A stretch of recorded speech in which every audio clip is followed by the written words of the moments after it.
Hello, hello, hello, and welcome back to Cook It and Eat It here on Jim Johnston Reviews the World. And today we have for you Crockpot apple cider. So this is a recipe I first was made aware of or found back in 2018, about this same time of year. Might have been a little bit earlier. And I actually first saw this on the YouTube channel, Gone to the Snow Dogs, where this recipe without any sweeteners was made as a apple cider for the Snow Dogs. I had quickly adapted the recipe, added sweetener and a couple other small ingredients for the human palate, and made it twice there in the fall of 2018 to wonderful, delicious, tasty results. Ended up with something almost like a slightly caramel tasting apple cider. So today, without further ado, I'm going to show you how to make it. This recipe is about as simple as it gets here. All you got to do is cook it and eat it, or in this case, drink it. So what you need to have for this recipe is 5 pounds of apples. You can use any apples. These happen to be Michigan grown Gala and Honeycrisps. Honeycrisp being my favorite type of apple, and Gala because they were the cheapest ones at Aldi. These are smaller apples. Apple size does not matter, but you need 5 pounds of apples for this recipe. You need a tablespoon of lemon juice, a half cup of stevia sweetener. If you're going to use real sugar, use a full cup of white sugar or 3/4 of a cup of brown sugar. I suggest using stevia if you're still sleeping on it. Replace sugar in your diet as much as possible with stevia, and of course honey. And we're going to need 1/3 of a cup of honey. And then kind of an odd ingredient for this, you're going to need 1 tablespoon, just 1 tablespoon of butter, preferably saltless butter. And you want real butter for this because what this butter is going to do, the fats from this butter, the oils from this butter, is going to add just a little bit of creaminess to our finished product. And together with, we're also going to have a full teaspoon of salt. So between the honey, the butter, and the salt, that's what's going to give us our slightly salted caramel apple taste to the finished product. You need a crock pot. Right now this crock pot is on warm. You can go ahead and have it on low. And then all you need to do from here is quarter your apples, core your apples. You don't need to skin them, but I do highly suggest taking out the seeds and any of this bit on the bottom and the top. So basically prepare the apples like you would if you were going to eat them in quarters. And more on why we're doing that, taking out anything that we wouldn't want to consume later. All right, with your crock pot turned to low and starting to heat up, go ahead and drop in your tablespoon of butter and then cut your apples into quarters like I mentioned. Take out any bad spots or anything that you wouldn't want to consume, and just start to drop those in your crock pot as you quarter them up. I'm going to go ahead and do that off camera. I don't think you need to watch me cut apples. If you do want to watch me cut apples, go to my previous video where I made crock pot apple crisp, and you can see me use a machete to cut up some apples. Anyway, let's get this cut up and we'll be back to do the next steps. It's sometime later and we're back, and we have a crock pot perfectly filled with 5 pounds of quartered cored apples. That's how I know that we want 5 pounds. This is, I believe, a 6-quart slow cooker, and I happen to know that 5 pounds of apples works out perfectly. Here is our core and stem bits. Go ahead and add that to your compost. All right, so we're ready to cook this cooked apple cider. So we're going to turn our crock pot up to high at this point, and we need some flavor augmentations. We're going to want, and you could add this bit, 1 tablespoon of lemon juice, and you could have added this earlier on if you wanted to try to prevent browning, but we're cooking these apples, so it doesn't matter if they brown. 1 tablespoon of that. We have our half cup of stevia. I highly recommend everyone use stevia in place of sugar in their diets. And then I forgot a couple ingredients in our opening segment, so we are going to need now 1 heaving teaspoon of cinnamon powder. There was 1 heaving teaspoon, and then about 1/4 teaspoon leveled of ginger powder.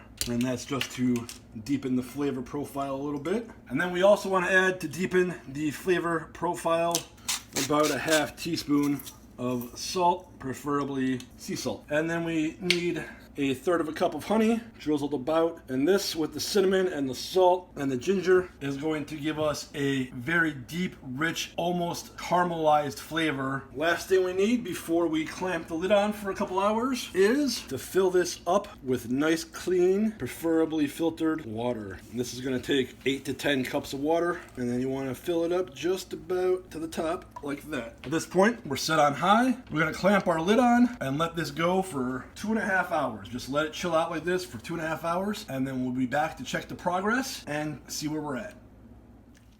All right, it's been about 3 hours. And if you listen carefully, you can hear it singing. It's whistling, so it's ready to be stirred. So let's open her up, take a look. Yeah, look at that. Right at the point, those apples are really starting to break down. Oh, but you should smell this. Get that on the microphone. Doesn't the microphone work like a nose? Get that smell-o-vision. Oh my God. It's starting to stink the house up something beautiful. And you see these apples are starting to break down. That's what we want. I'm going in here. You know, honestly, folks, at this point, if you have like a potato masher, something like that, so I'm just going in with a nice metal, fairly sturdy metal spoon. We do want to start helping this break down a little bit. Juice and sugar and fiber and everything else in those apples broken down a bit. Oh, I really wish you could all smell this. It's coming together wonderfully already. So feeling the apples are really just starting to soften up good. You see some of the skins are discoloring and almost looks like it had bruising, which it technically did. That's from cutting them. When you cut fruit and stuff, you break up the cell walls, so it actually does create bruising. It's getting cooked, so it doesn't matter.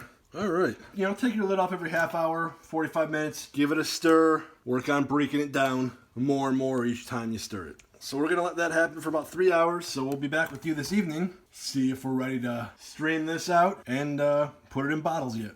Aren't you glad I didn't say apple? We're back here. It's been about another 3 hours. We've stirred it, we've mashed it, we've stirred it. And I think we're about there. I have turned this down to low. And actually, at this point, I'm going to go ahead and turn this off. Unplug it for safety. And this is how you can tell. We have this nice, rich, dark brown and spent apple mash. These apples have given up their goodness.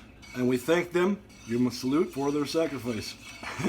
Well, all right. Right before, a few minutes ago, I gave this a final stir, and I actually dipped some out of here into a little cup. We're going to give this a little taste test and see if we need to augment the flavors any before we proceed to let it cool, strain, and bottle. Chunky. Yep, this is what I wanted. Just the slightest bit of saltiness, and then between the sugars and the apples, caramelizing, and the honey, and the stevia, and the heat and thyme, tastes just the slightest bit like a salted caramel apple. Just enough cinnamon. My brain's telling me more cinnamon, but I think that would be a mistake. Yeah, I think at this point, we're gonna go ahead and let this cool for about an hour. We will put the lid back on. We don't wanna lose any more of that liquidy goodness to steam evaporation, so we'll put the lid back on. Come back and show you that in about an hour.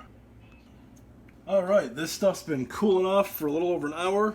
It's still pretty steamy, as you may or may not be able to see. I've switched over to my nice big soup ladle. Now we have a strainer here over a 4-cup measuring cup with a pour spout. That'll come in handy. And a thin kitchen cloth, a well-used one, but it was clean. And we went ahead and we moistened this with hot water, or it doesn't have to be hot water, but you want to moisten this before you go with your apple cider. Otherwise, you're going to lose a bunch of your apple goodness to moisten this cloth down at first. And we got some containers here, plethora of them. I got these water bottles I picked up because they were nifty. They reminded me of the Pepsi bottles from Back to the Future 2 when he goes into the future. And then we got some glass jars, glass jar drink style. So we have a plethora of different things to put this in. All right, so you just take your stuff, get it nice and close here so you don't waste it, and just pour it in a few ladles at a time. Let all the juice run out.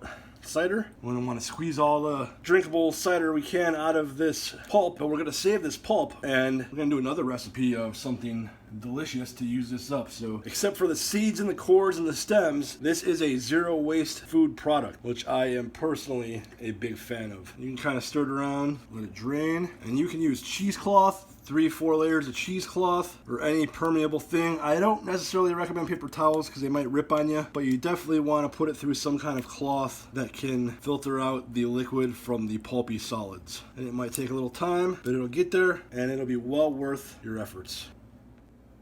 All right, we've been working the liquid apple mash for a little while, and so we've pretty much gone through everything once, so I was kind of filling it up and then putting the more spent stuff off to the side in the crock pot here. This was still a little bit hot to completely work as much as we want, but so far we've filled up the 4-cup measuring cup twice, which has completely filled up both of our 2016 model Pepsi free bottles out of Back to the Future 2, and our double shot glasses full, and still more to go. About 100 ounces, give or take, by the time we're all done. Plus, we'll have this solid leftover apple mash. This is why you need cheesecloth, linen, something, because once it cools down, once you get down to it, you got to be able to take this and bunch it up and literally wring it out and squeeze as much liquid out of that as you can. And what we should be left when we're done working it is a solid ball. I'll actually come back and show you that real quick. Like I mentioned before, first shots on me. I want to send this one out to Johnny Appleseed. And as we're going into the fall and Thanksgiving season, let's just remember all the people of all the various types that came before us and made it possible for us us to live in a mostly free and mostly prosperous nation known as the United States. So here's to Johnny Appleseed and all the other legends of yesteryear. Oh, this stuff, it's not an elixir, it's just homemade apple cider in a crock pot, but this is better than anything you can buy at the store. Those added seasonings that we did at the beginning, using the honey, using stevia, both of those instead of just plain old white sugar, extra cinnamon, a little bit of ginger, that little bit of salt. This really has just the slightest caramel apple taste. So it's like a wonderful, delicious apple cider with just a slightly salty, caramely apple taste. Just a hint. I can't recommend it enough. I want to thank Jess from Gone to the Snow Dogs for making this recipe 2 years ago in the plain non-sweetened version for her dogs, which motivated me to make it in a sweetened version a couple times that fall. If you never have, go check out Gone to the Snow Dogs here on YouTube, and it's well worth your time, and also Snow Dogs Vlogs and the CC Mouse podcast. I'm going to take my time and finish this up, and we'll come back to close it out when we have a finished product a couple times. Alright, there we have it, folks. Almost exactly as predicted. We got right on about 103 ounces of beautiful, wonderful, delicious, nutritious, believe it or not, homemade apple cider. We have just enough left over for one more shot. And here is our mostly dried out, spent apple stuffed puck. And we will use this to make a recipe another time. Capped up, refrigerated in a cold place, easily good for a month. Easily. It probably won't even last that long in your house. And you should also know that as this cools and everything else, even though we ran it through the cloth and everything else, it'll still settle a little bit, so you'll want to give it a nice good shake anytime that you're going to drink out of it. And it is just wonderful, deep, rich, delicious cider. I want to thank you for tuning in and watching Cook It and Eat It here on Jim Johnston Reviews the World today. And if you like my stuff, go ahead and give me a comment, subscribe, share this with your friends and family to help me grow the worldwide audience. Shoot me a thumbs up down there where the thumbs ups are. And if you want to continue the conversation further, join me over on Facebook and Instagram at Jim Johnston Reviews the World. And if you have any ideas for any recipes you'd like to see, or you have a specific recipe that you'd like to see, go ahead on Instagram, slide into my DMs, and tell me a little bit about yourself and what your idea for a recipe is. And if it gets made, you'll get a shout out here on the channel, and I'll promote your social media for you. So that's the new feature that I'm offering to help expand the lineup. But that's enough of me jabbering on. This has been another wonderful, delicious episode of Cook It and Eat It. We'll see you next time. But before you go, from me to you, I want you all to remember, be weird, be free, and most importantly, be independent.